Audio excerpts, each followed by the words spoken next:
औज़ुबिल्लाहिमिनश्शैतानिर्रजीम बिस्मिल्लाहिर्रहमानिर्रहीम। अस्सलाम वालेकुम। मैं हूँ मोहम्मद तहसीन अब्बासी और आप देख रहे हैं मेरा यूट्यूब चैनल। नाज़रीन, तो मैं सबसे पहले आज के व्लॉग में भी ज़िक्र करूँगा जो 14 फरवरी को मुत्तहिदा कौमी मूवमेंट में जो एक धड़ा है जिसको लोग पीएसपी के नाम से जानते हैं, उनका एक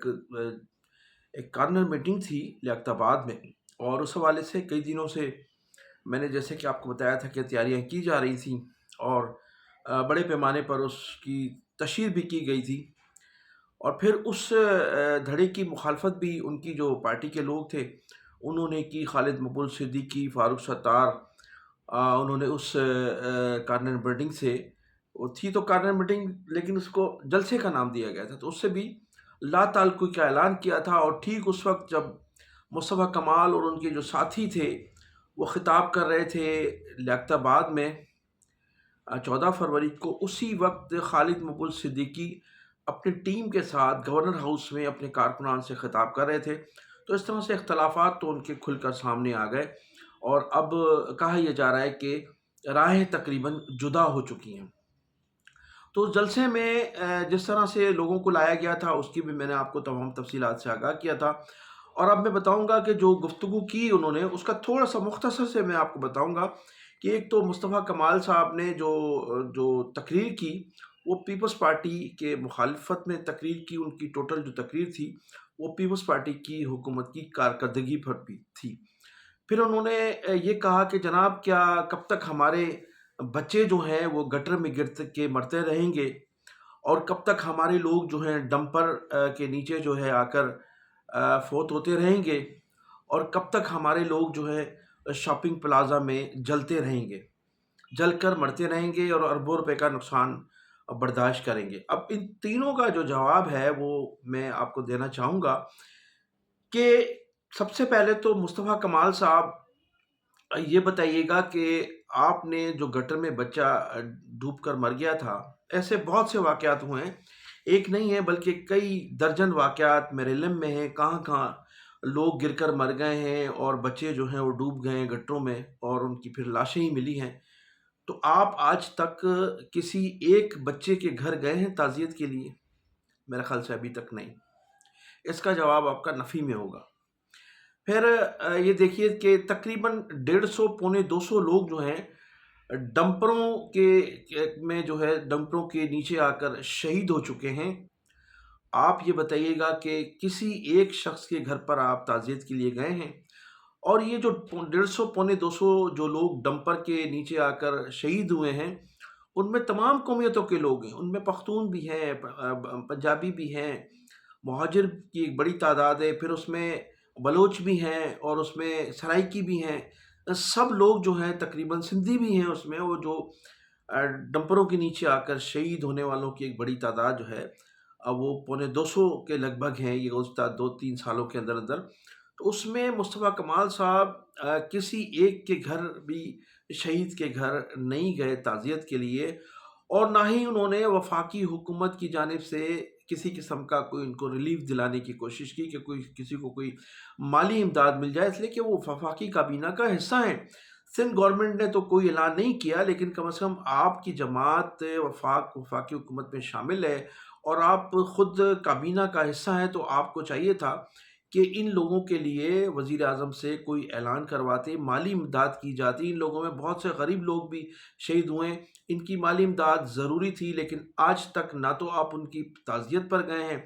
और ना ही आपने कोई पैकेज का ऐलान करवाया है वज़ीर आज़म से इन शोधाओं के लिए।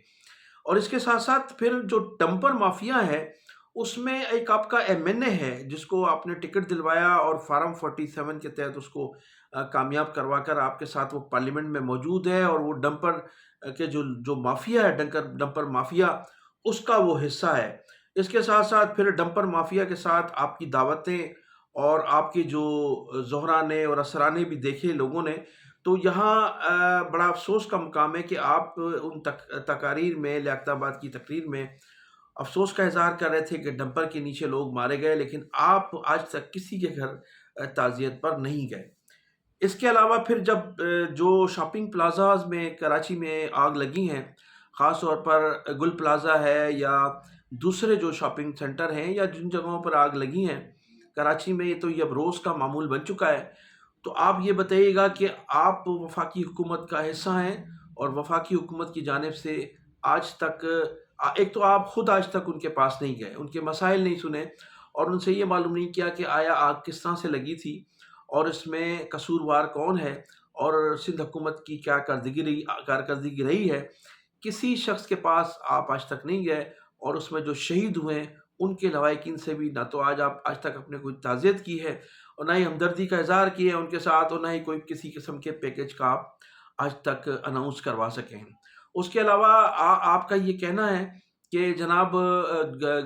گٹر میں لوگ جو ہیں وہ بچے مر گئے ہیں، تو ان بچوں کے گھر بھی آج تک آپ تعزیت کے لیے نہیں گئے۔ تو یہ تمام جو باتیں ہیں یہ تو ایک سیاسی طور پر تو آپ نے جلسے میں کہی ہیں، لیکن عملی طور پر آپ نے کراچی کے شہریوں کے لیے اس میں بھی کوئی کردار ادا نہیں کیا، اور وہ جو آپ کی تقریر تھی اس پر لوگوں نے محض افسوس کا اظہار ضرور کیا ہے، بلکہ بہت سے لوگ تو کہتے تھے کہ ہم نے اس جلسے میں جا کر ہی بہت بڑی غلطی کی، اور وہ اپنی شرمندگی محسوس کر رہے تھے۔ اچھا اب ناظرین میں ذکر کروں گا آصف علی زرداری صاحب کا، صدر مملکت ہیں۔ انہوں نے جو جمال دین والا، رحیم یار خاں کا علاقہ ہے، جمال دین والی میں ایک خطاب کیا جس کے متعلق مختصر سا میں نے آپ کو گزشتہ ولاگ میں بتایا تھا۔ تو اس میں جو جمال دین والی میں جو تقریر کی اس میں طنز کیا گیا زرداری صاحب نے، اور اس کے متعلق میں نے بتایا تھا کہ زرداری صاحب کی جیل میں اور عمران خان کی جیل میں کتنا بنیادی فرق ہے، اور پھر میں نے یہ بھی ذکر کیا تھا کہ انہیں جو رات کی تاریکی میں اچانک ضیاء الدین سے وہاں اٹھا کر جیل منتقل کیا تھا، تو وہ تفصیل جو تھی تھوڑی ہمارے بہت سینئر انتہائی قابل احترام صحافی ہیں صابر علی، انہوں نے کچھ ذکر کیا اور ایک ویڈیو دکھائی جو خبریں اخبار کے مالک ہیں ان کی، جو انہوں نے اظہار خیال کیا تھا۔ تو میں قمر الدین وورا صاحب کے پاس اس وقت موجود تھا جب میں نے ان سے یہ درخواست کی کہ جناب یہ جو اسلام الدین شیخ ہیں، اس وقت میں چونکہ ایک روزنامے سے منسلک تھا اور یہ بیٹ میرے پاس تھی، تو میں نے ان سے قمر الدین وورا صاحب جو احتساب عدالت کے جج تھے ان سے میں نے ریکویسٹ کی کہ سر یہ جو کچھ ہوا ہے رات کو واقعہ، یہ انتہائی افسوسناک ہے، سردی کا موسم تھا اور اچانک یہ دونوں پیشنٹ ہیں ان کو آپ نے رات کی تاریکی میں 3 بجے وہاں سے شفٹ کیا، جس کی وجہ سے یہ مزید بیمار ہو گئے جیل میں۔ تو ان کا یہ کہنا تھا کہ بھائی یہ جو جیل ہے ضیاء الدین ہاسپٹل کو انہوں نے جو ہے وہ ہم نے تو ان کو جیل میں رکھا ہوا تھا، لیکن جب یہ بیمار ہوئے تو ان کو اجازت دی گئی کہ یہ ہاسپٹل میں ایڈمٹ ہو جائیں، لیکن ہاسپٹل کو انہوں نے جس طرح سے استعمال کیا اس کی میں آپ کو تفصیل بتاتا ہوں۔ انہوں نے مجھے تمام تفصیلات بتائیں کہ کس تاریخ کو کون سی ڈانسر جو تھی وہاں ہاسپٹل میں موجود تھی، اور کتنے دن تک وہاں مجرے ہوتے رہے، اور کون مجروں میں کون کون شامل تھا۔ پھر انہوں نے یہ بھی بتایا کہ ایک ہندوستان کی ایک بہت مشہور معروف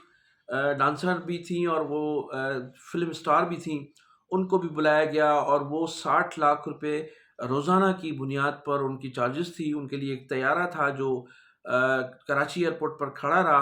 اور جب وہ واپس گئیں تو اسی طیارے میں گئی تھی۔ تو اس قدر ایک تو ہاسپٹل میں اخراجات ہو رہے تھے، اور پھر یہ جو پیشنٹ تھے وہ اس قسم کے مزے لوٹ رہے تھے۔ تو انہوں نے کہا کہ ظاہر ہے میری بھی نوکری ہے اور مجھ پر بھی اداروں کی نظریں تھیں، اور مجھے جو ہے اوپر سے جب اشارہ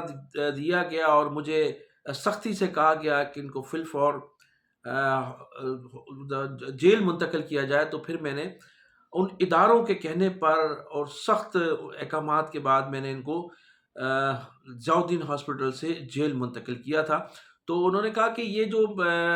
جیل جو تھی جیل قرار دی گئی تھی، سب جیل قرار دی گئی تھی اس وقت تک جب یہ بیمار تھے، تو اس سب جیل میں جس قسم کی رونقیں تھی اور جس قسم کی جو وہاں وہ کہا جائے کہ رقص سرور کی محفلیں تھیں، اس کی تمام شکایتیں ہمیں ملتی تھیں، اور اس میں جو کردار تھا وہ اس کے جو آنر ہیں ڈاکٹر عاصم حسین کا بھی انہوں نے ذکر کیا کہ وہ اس کے مرکزی کردار تھے، اور پھر ہم پر بھی بڑی ذمہ داریاں تھیں، ہم پر بھی بڑی سختیاں تھیں، جس کی وجہ سے ہم نے ان کو وہاں سے منتقل کیا تھا۔ تو یہ جو آصف زرداری صاحب اپنی سزا کی بات کرتے ہیں تو انہیں ان تمام چیزوں کو بھی یاد رکھنا چاہیے کہ ان کی جیل میں اور آصف علی زرداری صاحب کی جیل میں خاصا واضح فرق ہے۔ अब मैं ज़िक्र करूँगा बानी मुत्तहिदा अल्ताफ़ हुसैन साहब जो हैं वो सेहतमंद होते जा रहे हैं माशाल्लाह। कल उन्होंने वॉक भी किया और उनकी एक वीडियो भी वायरल हुई है जो उन्होंने एक वॉकर के ज़रिए वॉक किया है पूरे हॉस्पिटल में। उन्होंने इस मौके पर तमाम अपने कारकुनान को सलाम भी पेश किया, आदाब भी किया और पूरी कौम से के लिए उन्होंने दुआएँ भी की कि मैं तमाम शुक्रिया भी अदा किया कि मैं तमाम उन दोस्तों का, उन साथियों का, उन वफ़ापरस साथियों का शुक्रगुज़ार हूँ जिन्होंने मेरे लिए बहुत सी दुआएँ की और बहुत जल्द डॉक्टरों के मुताबिक वो घर शिफ्ट कर दिए जाएँगे। तो नाज़रीन मैं इन्हीं अल्फ़ाज़ के साथ आपसे इजाज़त चाहूँगा कि आप मेरे चैनल को सब्सक्राइब भी कीजिए, कमेंट सेक्शन में अपनी कीमती राय का इज़हार भी ज़रूर कीजिएगा। पाकिस्तान ज़िंदाबाद, पाकिस्तान पाइंदाबाद।